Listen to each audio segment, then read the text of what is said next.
Para a gente foi um luto receber o diagnóstico, né? A gente entrou num processo de luto porque não por não aceitar o Lucas, mas a gente sabe que tem um preconceito velado dentro da sociedade, principalmente dentro das instituições de ensino, onde a gente percebe que as crianças são rotuladas, né? Eu sou professora, trabalho há mais de 20 anos com crianças, e a gente sabe que vários profissionais rotulam e isso prejudica a criança extremamente no seu desenvolvimento pedagógico e social também, né? Então, assim, para mim foi muito difícil porque eu sabia o que o Lucas ia encarar dentro de uma instituição de ensino e é o que ele passa até hoje, né?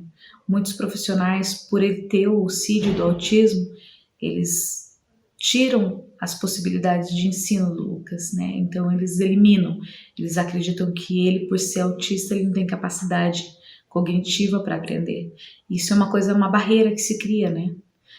E é isso, né? O Lucas, ele é uma criança bem ativa, é uma criança divertida, uma criança carinhosa, só que ao mesmo tempo a gente sabe que ele tem aí um percurso muito grande para estar se adequando numa sociedade que aceita dentro do que é normal, né? O conviver a gente entende assim no dia a dia como uma comunidade de autistas, né? Então a gente recebe famílias e pessoas com autismo de todos os lugares para palestras, orientações, né, compartilhamento assim de dificuldades, né? Então trabalhamos com a inclusão tanto na escola quanto no mercado de trabalho, porque a gente atende todas as idades, né, e todos os níveis de autismo. Então, Conviver tem diversos setores, né, desde setor para autismo grave, que não tem oportunidade na inclusão, quanto os que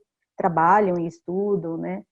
Então, na verdade, a gente se dispõe a fazer o que a pessoa com autismo precisa, né, em todas as suas dificuldades. Evoluiu um bom tanto, mas ainda falta muito. Principalmente para as mães que andam de ônibus, né? Porque a criança ela não consegue ficar segurada no ônibus. Então, se não tem lugar para sentar, você tem que segurar a criança e segurar você, né? Aí, se você encontra um lugar e senta, aí tem aquelas pessoas que dizem assim: tira essa criança daí que eu quero sentar. Aí você fala: não, ela tem direito. Tem, ela não tá faltando nenhum pedaço, ela está inteira, por que ela não pode ficar de pé? Então, assim, ainda falta muito para as pessoas se conscientizarem que o autismo ele pode entrar na casa de qualquer pessoa, né? Independente de cor, independente de cultura, independente de qualquer coisa, ele está aí, ele pode entrar em qualquer lar. O autismo é uma condição na medicina relativamente recente.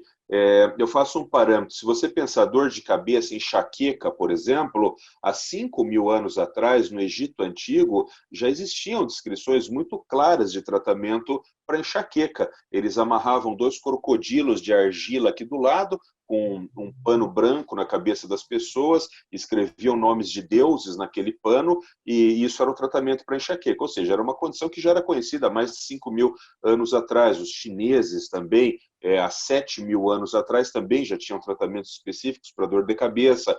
O autismo é alguma coisa que o estudo ele começou de uma forma mais intensa de 1960 para cá. Foi quando a gente começou a produzir mais conhecimento em cima disso. Não podemos esquecer que durante muitos anos o autismo ele não foi tido como uma condição separada, ele foi tido como uma variação da esquizofrenia, né? Chamada esquizofrenia infantil. Então, de que ele é tratado como uma condição separada, nós temos poucos anos. Portanto, o tempo que a medicina dedica ao tratamento do autismo, ele é muito recente. Por outro lado, o autismo é hoje uma condição que compromete uma quantidade gigantesca de pessoas no mundo, por uma série de fatores, mas aumentou muito o diagnóstico de autismo no mundo. E é claro que isso acaba exercendo também uma pressão sobre os profissionais de saúde na geração de intervenções, na geração de conhecimento terapêutico. Então, se você observar os últimos 15 ou 20 anos, profissões como a psicologia, a medicina, a fonoaudiologia, acabaram produzindo uma quantidade muito grande de conhecimento científico para pessoas com autismo. Agora, isso que você disse é totalmente verdadeiro. O autismo é uma condição muito mais recente, então nós temos uma condição que ainda está em evolução, não é? Temos hoje já excelentes intervenções para autismo. Essas intervenções, a maior parte delas são baseadas numa ciência que nós chamamos de análise do comportamento. A análise do comportamento também não é uma ciência antiga, mas é o que nós temos de melhor hoje na intervenção das crianças com autismo. Hoje em dia, né, como você falou, a gente na verdade tem experiências ruins dos anos 70, 80, assim, né, na família, assim, né. Como você falou, hoje em dia é bem mais tranquilo. Hoje em dia até parece que autismo é uma coisa da moda, assim, sabe? Se fala muito nisso, tem muito filme, seriado, se discute muito sobre isso, assim, sabe? E antigamente não, assim, né? Eu tenho em casa a minha família, porque a minha família, assim, na verdade, depois, com o passar dos anos, a gente descobriu que grande parte, praticamente todo mundo que tem o sangue da família Pacheco, assim, né, tem alguma pauta autista, alguma característica, assim, né? Não sei se dá para considerar, falar que são pessoas autistas, mas são pessoas que então, tem alguma característica do espectro, assim, né? E dentre elas, que a minha família, que eu falei, de sangue mesmo, a maior parte são homens, né? Porque eu tenho tios e irmãos homens, mas eu tenho uma tia, e essa minha tia, ela foi internada, assim, nos anos 70, 80, em hospício, né? Ela foi, parece que, internada 21 vezes em hospício, nos anos 70 e 80, sabe? 90, acho que também.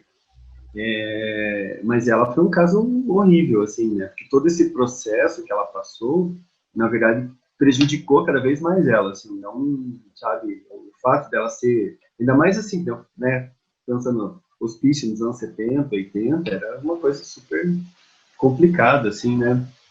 O meu cérebro, que é um cérebro típico, porque eu não sou autista, ele tem muita flexibilidade. O que significa isso? Eu tô dando essa entrevista aqui do meu escritório na minha casa, tá certo? Mas vamos supor que meu escritório aqui tivesse em reforma e eu não pudesse dar essa entrevista aqui. Eu tivesse que dar essa entrevista da sala. Bom, seria um pouco desconfortável para mim, porque eu estou mais acostumado a trabalhar no meu escritório, mas não tem nenhum problema. Eu iria posicionar essa câmera ali na sala e iria dar essa entrevista ali. Vamos supor que eu não pudesse dar entrevista do meu apartamento. Não teria muito problema. Eu poderia descer no saguão do prédio ali e dar essa entrevista ali debaixo também. Mas por que isso acontece? Porque eu tenho uma coisa que a gente chama de flexibilidade cognitiva. O meu cérebro, por ser um cérebro típico, ele consegue arrumar as contingências para que eu resolva esse tipo de problema. Agora, uma pessoa que tenha inflexibilidade cognitiva, ela tem severas dificuldades de mudar essa estratégia. Então, por exemplo, eu entendo que se eu estou numa sala de aula, assistindo aula, muito que bem. Mas eu entendo que se o professor tiver que me dar aula debaixo de uma árvore, eu também vou poder aprender, porque eu tenho flexibilidade cognitiva. Agora, uma pessoa com transtorno do espectro autista, uma criança com transtorno do espectro autista, muitas delas têm na cabeça delas o seguinte roteiro: assistir aula é dentro da sala de aula. Então, elas vêm a vida inteira, durante a escola, assistindo aula na sala de aula. E isso ficou fixo no cérebro delas. Agora, quando você diz assim, não, a partir de determinado dia, assistir aula não é mais na sala de aula. Assistir aula agora é na sua casa. Além disso, não tem professor presencial, tu tem que assistir aula olhando para uma televisão. A imensa maioria das crianças com transtorno de espectro autista, que tem uma rotina inflexível, elas são absolutamente incapazes de se adaptar a isso.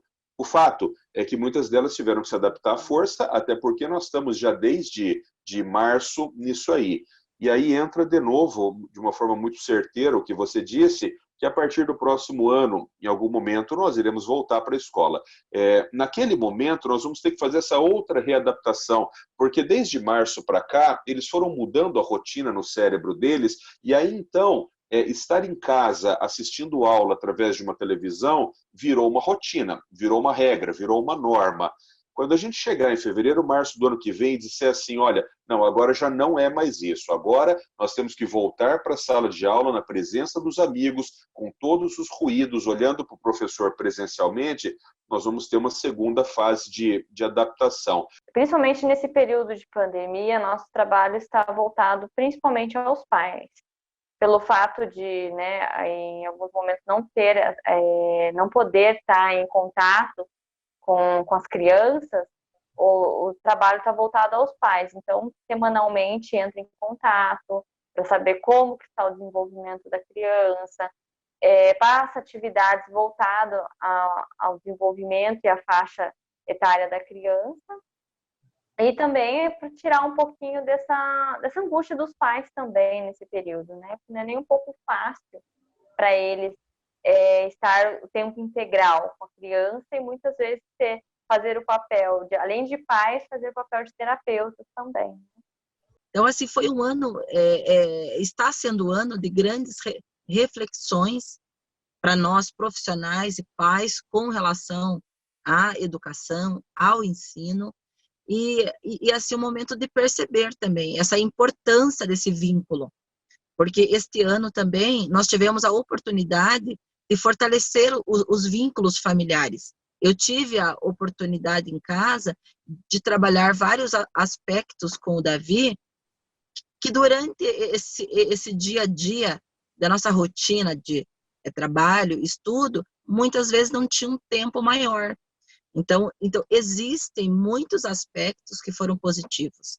Eu tenho mães que relatam que conseguiram inserir naquelas crianças com uma restrição alimentar alimentos novos, que a criança ainda não ingeria, que esse foi o meu caso também.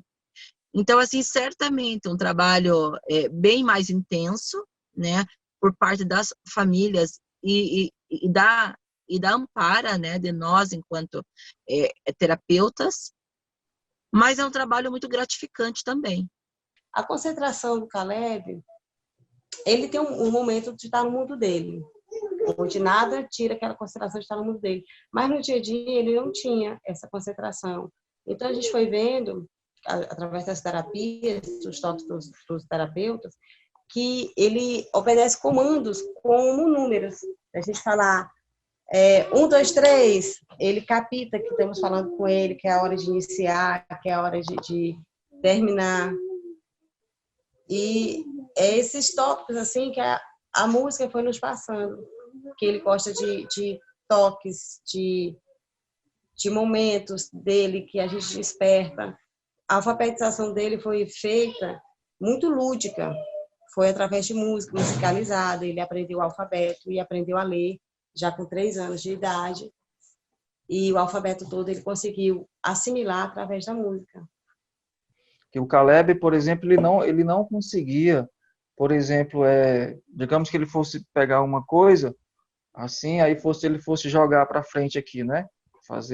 Ele não conseguia jogar para frente, ele só jogava para trás. Entendeu? Ele ia chutar a bolazinha dele para frente, ele não conseguia chutar a bola para frente. Ou jogava para o lado, ou jogava para trás, jogava para qualquer, mas chutar para frente ele não conseguia. E depois que começou as terapias, principalmente as aulas, né, de musicalização, né, hoje em dia ele já consegue, muita coisa da questão da coordenação motora, que era uma das coisas que ela relata que ele tinha mais dificuldade, melhorou muito e vem melhorando gradativamente, cada vez mais, né? Então, assim, é uma ferramenta poderosíssima, né, para poder trabalhar, desenvolver essas crianças, né? Essa facilidade de aprendizagem dele me assusta, porque eu também fico pensando, como é que eu vou poder acompanhar isso? Eu não tenho a mente tão boa quanto a dele para assimilar essa facilidade de línguas. Eu sei que eu não vou ter potencial para acompanhar isso dele. O cálculo muito ágil dele, eu não tenho potencial para isso. Aí ele fica, mamãe, 2 mais 2 é quando? É quanto? 28 vezes 28. é difícil para eu calcular a velocidade da mente dele. Isso irrita ele. Eu não saber. Ou falar com a Dona Maria, coitada, em inglês, e ela não compreender o que ele quer. Deixa ele irritado. E aí a gente tem medo do futuro, por isso. Ou pelas pessoas não respeitarem as diferenças. Mesmo que ele não venha realmente, como a Elisângela fala, não quero que ele, não quero que ele, né, que ele pode também, quem sabe, se não fica famoso também, né?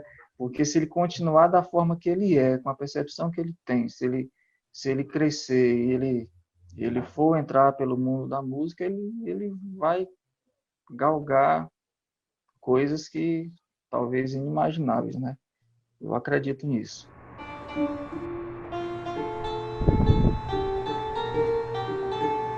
Onde andaria meu sonho encantado?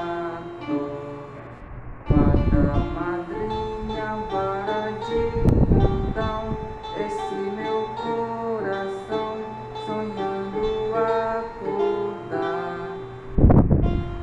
Morrer de bem.